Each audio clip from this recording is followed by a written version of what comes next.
Okay, so in this example it says the set of all real numbers y such that the square root of y squared equals negative y consists of, and they want us to go ahead and pick the best choice here.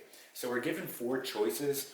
So simply what you want to do here is simply just plug values into your equation and see if it works out, right? So for example, on choice 1 it says 0 only. So what I'm going to do here is I'm simply going to plug a 0 into y and see what happens. So when I do that, I get the square root of 0 squared equal to, right, negative 0. So when I go ahead and just do this out, I get 0 is equal to 0, right? And that's true.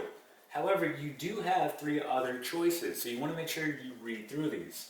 So even though 1 is true, make sure you go through the rest of the choices, right? So number 1 is definitely a possibility. Let's check our other 3 choices. So let's go ahead and erase this. It says all real numbers. So let's just pick a number. I'll just pick 5, right? That's a real number. So if I plug 5 into y, what happens? I get the square root of 5 squared equal to negative 5. 5 squared is 25. Okay, and we know that the square root of 25 is 5. So 5 equals negative 5.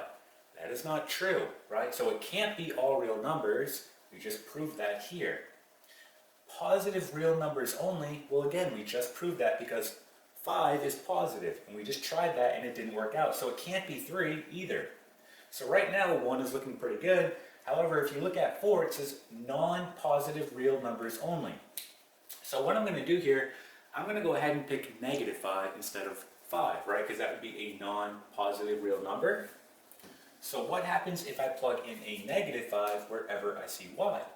So let's go ahead and plug this in. I get negative 5 squared equal to, now 2 negatives make a positive, right? So I have negative and then negative 5. So this is going to become positive 5, right? So just doing this out, negative 5 squared is positive 25, right? Negative 5 times negative 5.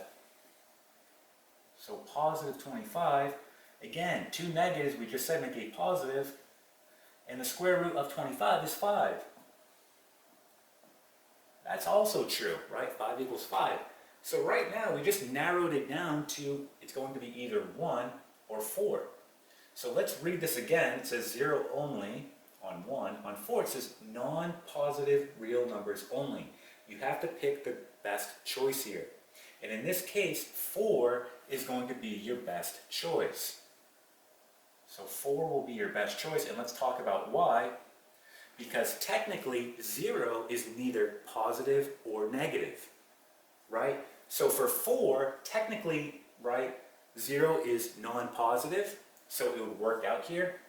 So 4 is going to be your best choice because, again, this choice here doesn't include all those negative real numbers, which will also work out. Okay, so 4 is going to be your best choice here. All right, and that is it.